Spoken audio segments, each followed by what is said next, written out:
हरिभाई देवकरण कनिष्ठ महाविद्यालयात शिक्षक पालक संघाची सभा मोठ्या उत्साहात पार पडली।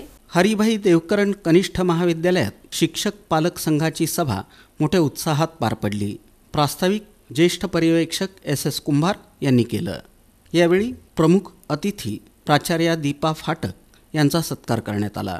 या प्रसंगी प्रमुख वक्ते तथा पर्यवेक्षक AC राऊत यांनी शिक्षक, विद्यार्थी, पालक यांची कर्तव्ये आणि जबाबदारी याविषयी सविस्तर माहिती देत मार्गदर्शन केलं।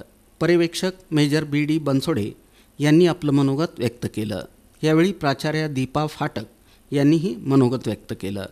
कार्यक्रमाचं सूत्रसंचालन प्राध्यापक सुरेश रेवजे यांनी तर आभार प्राध्यापक नितीन पतंगे यांनी मानले। तुम्हालाही सगळं माहिती आहे की सगळी सोबत आणता येतात, पैशाची सोबत आणता येत नाही। फक्त आपण कृतीशील काम करून उपयोग नाही, आपल्यालाही थोडीशी आर्थिक सहभाग घेतले पाहिजे।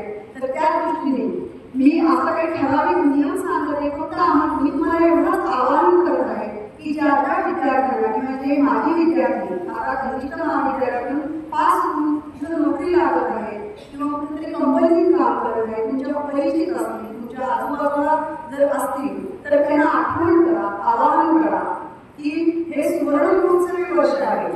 पुन्हा फुलाची पाकळी आपला खारीचा वाटा या कार्यक्रमामध्ये आपण करू शकतो।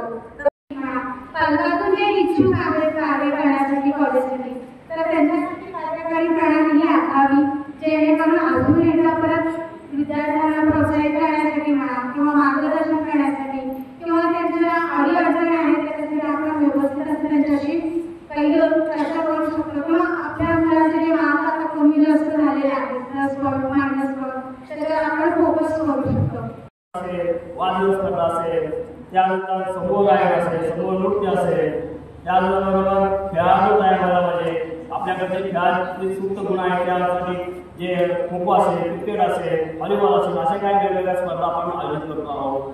त्याचबरोबर विज्ञान प्रदर्शन आहे, जे विज्ञानाचे विद्यार्थी आहेत शास्त्र शाखेचे त्यांना वैज्ञानिक दृष्टिकोन उपलब्ध व्हावा, आपला त्या ठिकाणी त्याच्यात नवीन नवीन काही साधन तयार करता यावं, तर या गोष्टीचं सगळं आपण करतो आहोत। तर याच्यासाठी आपल्याला सगळ्यांना त्यामध्ये विद्यार्थ्यांनी सहभाग घ्यायचा आहे। पालकांनी सुद्धा याचा अवकाश जेव्हा आम्ही आपल्याला काही देणगी स्वरूपामध्ये डिमांड करू आर्थिकदृष्ट्या, तेही आपल्या सगळं हाताने करावे।